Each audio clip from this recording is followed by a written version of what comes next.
invité en mars 2019 avec Sephora Johannes. Donc Sephora est une créatrice du cheveu, c'est une coiffeuse professionnelle qui fait des coiffures extraordinaires sur des têtes de femmes du monde entier en fait. Plutôt créole, métisse, puisqu'elle est même d'origine antillaise. Et en fait, c'est une rencontre, moi plutôt étiqueté, sculpteur, plasticien, avec cette femme qui fait des coiffures événementielles qui a été suscitée par Olivia Breuer, qui est une galeriste et jeune commissaire d'exposition avec laquelle je travaille depuis 2014. Olivia aime susciter des rencontres, provoquer des trucs. Et donc elle m'avait fait rencontrer Sephora, j'étais intimidé, mais Sephora était encore plus intimidé que moi, parce qu'il y avait beaucoup de choses qui nous séparaient, voilà, etc. Et au début, on n'a pas tout de suite fait affaire. Et puis le lendemain, j'ai rappelé, j'ai dit, ok, on va essayer de faire des œuvres à quatre mains avec Sephora Johannes. On s'est vu de loin en loin de manière épisodique, parce qu'elle n'est pas toujours à Paris. Et ça a amené moi-même, c'était une période où j'avais plus d'ateliers, j'avais des ateliers nomades, je travaillais dans le train entre Paris et Nevers, entre Paris et le Tréport. Donc il fallait que je bosse dans le train, plus tellement dans des ateliers fixes. Et donc j'ai un petit peu incité par la rencontre avec Sephora et le cheveu, je me suis mis à apprendre à tresser moi-même des cordes. Et j'en ai fait dans les voyages en train, ou plus tard dans un atelier souterrain qu'on m'a prêté. Certains connaissent peut-être. Et puis Sephora venait me voir d'ailleurs dans cet atelier souterrain. Je lui donnais les tressages que j'avais fait pendant quelques journées. Et elle repartait avec, parfois même loin, pour s'approprier mon travail, un petit peu comme un cadavre ici en matériaux, en volume. Il continuait le truc avec ces matériaux qui étaient des cheveux synthétiques. Elle n'aime pas tellement travailler avec du vrai cheveu, qui peut être acheté du côté de la rue Poulet dans le 18e, mais plutôt avec des cheveux synthétiques pour des histoires calvianistes en fait, hein, de croyances, on a une survie immatérielle dans le cheveu de la personne décédée. Elle s'en méfie beaucoup, donc elle préfère continuer les sculptures de cordes avec des matériaux artificiels. Alors, du coup, je pense que des gens de Triville avaient vu peut-être à un moment donné des œuvres à quatre mains qui avaient été montrées dans une exposition qui avait été faite par moi et Sephora, qui est suspendue, des espèces d'objets sombres, bizarres. Il y en a un qui est en photo d'ailleurs dans ce petit livre d'artiste. Bon, je ne sais plus, on passera à un moment donné, je vous ferai voir. Et donc ils m'ont dit, est-ce que tu ne veux pas montrer ce que tu fais avec Sephora coiffeuse dans une 7e édition de Moulé Trop Chaud. Et donc on a dressé une grande table de travail, et puis on a mis plein de trucs, des matériaux, des expérimentations faites avec Sephora, des tentatives de fonte en bronze, des cheveux tressés et des cordes tressées, des ébauches quoi en fait, hein. C'est ça qui était bien avec Freeville, on pouvait montrer le bazar de l'atelier, et il y a beaucoup de bazar dans un atelier. Donc finalement cette table c'était un peu une espèce de processus créatif à quatre mains, ou à deux voix j'ai envie de dire, il y a un côté polyphonique, puisqu'il y a ma partition et la partition de Sephora qui jouent en même temps depuis plusieurs années sur cette table, et dans ce modeste ouvrage que je vous amène aujourd'hui, que j'ai fini à 16h30. Après, il a fallu venir de Montreuil là-haut, c'était plus compliqué. Donc j'arrive à temps. Donc c'est un livre un peu polyphonique. Il y a des. Je vous laisse. Alors je m'assois parce qu'en fait, je vais expliquer pourquoi c'est un livre qui n'est pas fixe. Quand on m'a proposé l'idée du livre, qui est venue donc après l'édition des Moulés Trop Chaud, j'ai eu envie de faire une espèce de travail documentaire sur ce que je fais à l'atelier, ce qu'on fait avec Sephora, mais aussi, moi, des enquêtes photographiques que je fais dans les moments de coiffure de Sephora. C'est-à-dire, je viens avant les défilés de mode, elle a 7, 8, 9, plein de femmes qui sont avec elle, elle travaille parfois 6-7 heures à réaliser les coiffures avant le défilé. Et moi, je viens comme un petit insecte avec un appareil photo, d'ailleurs argentique, un vieux truc, et je viens capter des moments de son travail sur les cheveux. Alors déjà, des gens avaient déjà vu que les cheveux, ça faisait des très belles sculptures. Il y a un sculpteur un photographe nigérian qui s'appelle Oji Kere, qui en a fait compilation de... moi j'aime bien, à l'inverse de Jay Carrey, des choses très mobiles. Et j'aime bien être carrément contre le sujet et voir les mains en train de travailler. Alors que lui a fait des choses très monumentalisées. Hein, si vous connaissez son travail. Donc dans le livre, il y a des photographies qui montrent des femmes en train de se faire coiffer avant un défilé qui avait lieu d'ailleurs à Ivry-sur-Seine, dans une espèce de grand hangar qui était fabuleux. Il y avait toute une scène afro-futuriste qui était là, avec des femmes asiatiques, créoles, africaines, ou de la diaspora africaine, qui venaient se faire coiffer. Donc on a cette partition qui joue dans le livre, on a des photos noir et blanc, argentiques d'ailleurs, qui montrent des séquences, des gros plans sur les cheveux des femmes, ou les mains de Sephora, vous voyez, en train de s'activer sur des motifs qu'elle affectionne. Elle est en train de réaliser une espèce de nid sur la tête d'une femme. J'ai trouvé ça très très beau. C'est une espèce de forme très sculpturale, magnifique, qui moi-même m'a amené à penser aussi mon propre travail de sculpture plus tard en fait. Pardon. Non, c'est plusieurs. C'est le défilé de mode. C'est bien. Il y a moi qui parle, puis il machin en même temps. Chante. Là, elle fait des espèces de cornes, vous voyez, postiches sur une jeune femme d'origine africaine qui travaille aussi sur le défilé. Je vous montre d'autres. Alors, il y a beaucoup de photos qui ont été réalisées, enfin, beaucoup de photos, il y en a 120 à peu près qui ont été réalisées en noir et blanc de manière traditionnelle.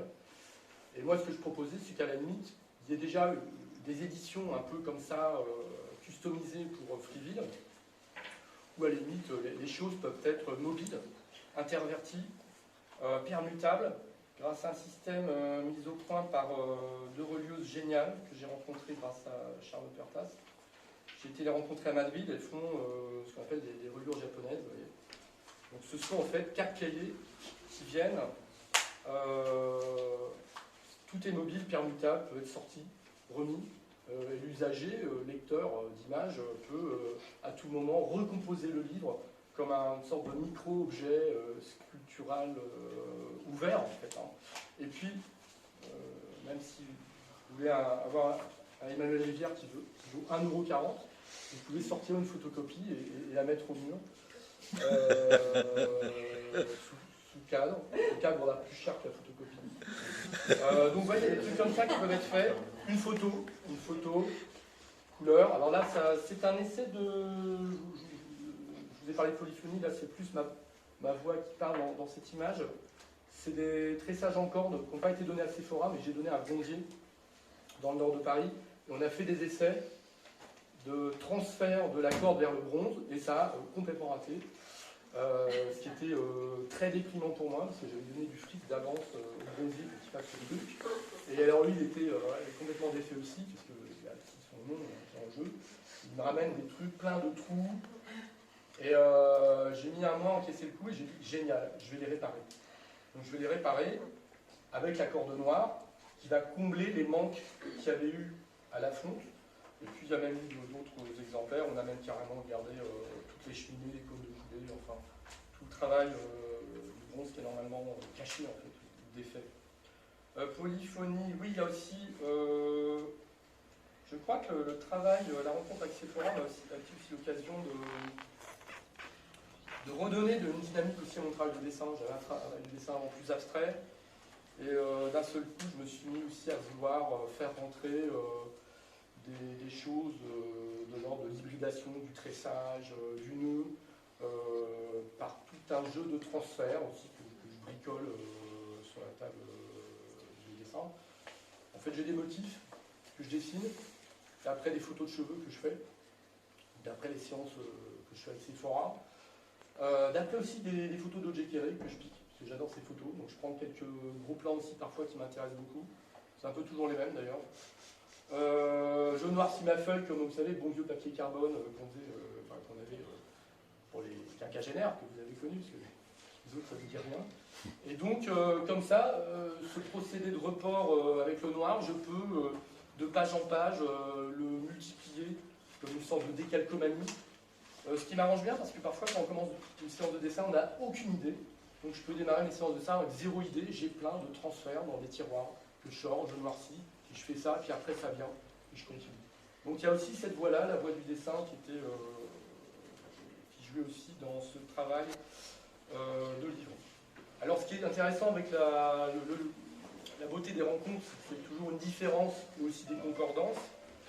Donc, vous voyez, concordance, mais fortuite et pas fortuite. Sur la même double page, par exemple, on peut avoir une photographie noir et blanc d'une espèce de forme surréaliste qu'a réalisé Sephora pour une femme lors d'un défilé. Là. Vous voyez, j'ai adoré ces formes-là, c'était vraiment magnifique. Hein. Souvent, après, elle se promène avec, ça fait des protubérances incroyables, on reste 5-6 heures avec ce truc-là. Pas plus, parce que faut passer dans les portes, hein, parfois c'est grand. Et puis là, il y a cette sculpture en bronze réparée de la corde. Et évidemment, il y avait des jeux de consonances, d'accords qui pouvaient se jouer. Sur la table de travail qu'on avait à démouler trop chaussettes, donc il y avait ce genre de bidule, des essais de cordage noir qui n'ont abouti à rien pour l'instant. Des trucs de Patagone qui sont dans des boîtes. Des fragments de sculpture aussi, qui sont pour moi toujours des... Je ne sais pas si c'est des sculptures ou pas en fait, c'est des amorces, des trucs que je mets sur les étagères et dans les tiroirs. Là en l'occurrence c'est un fragment d'un masque du Cameroun que j'ai rempli de silicone pour pouvoir le démouler. Ah d'ailleurs oui, je n'ai pas pensé. Et j'ai jamais pu le démouler. Parce que si je le démoulais, oui, là, je l'explosais en fait. Donc la forme en silicone a gelé dans le masque camerounais, que j'avais depuis 5 ans, copie d'ancien, magnifique. Et je ne savais pas quoi en faire, je l'ai coupé en deux, je l'ai scié. Et ça a fait une espèce de couronne, de cerveau, de truc que j'aime bien promener dans les expos, que je n'ai pas envie de vendre, que je ne vendrai jamais, qui donne un peu une clé du travail. Une espèce de matrice involontaire faite par un artiste que je ne connais pas, un artiste lointain, qui lui-même en plus fait une copie d'art ancien, donc tout un bidule de forme dégradée. Et puis là à côté, vous voyez, sur la même table, à démouler trop chaussettes, on avait des essais de fonte en bronze, de petits bidules en corde, qui sont restés comme ça. J'en ai donné un à quelqu'un qui trouvait ça intéressant pour faire un objet presse-papier, j'imagine. Moi j'en ai gardé un. Bref, il y avait plein de choses comme ça sur la table qui sont présentes dans le petit livre. Qui rencontre des pratiques tressées, croisées, métissées avec cette femme, Sephora, qui n'est pas là en ce moment à Paris, et donc c'est vrai que je parle pour elle en son absence. Je voulais parler aussi de ce travail de reliure, qu'on a vraiment réfléchi avec deux relieuses super qui s'appellent Mercedes et Ludovica, que j'ai été voir à Madrid en leur montrant tous les trucs que vous avez là. On a mis ça sur la table. Et puis dans l'après-midi, on a réfléchi au moyen le plus pertinent de faire une reliure qui parle encore de la sculpture, de la manipulation. Et puis Mercedes avait une presse sur laquelle on peut faire tomber, en l'occurrence on a fait tomber une corde. Et dans l'après-midi, elle l'a pressée pour réaliser cette couverture en fait. Voilà. Et donc à la limite, pour les 10 exemplaires d'artistes signés, on va faire tomber 10 fois la corde. Pour réaliser 10 fois un dessin différent pour ce livre qu'on a, pour l'instant, oui, s'appelle Rhizome. Bon. Rhizome, parce que ça fait une référence aussi à l'identité rhizome. Alors ça, c'est le côté théorique. Moi, Sephora et Olivia Bollard avec qui je travaille, on s'intéresse beaucoup à la pensée d'Édouard Glissant, qui a remis à l'honneur ce mot rhizome qui était déjà utilisé beaucoup par Deleuze.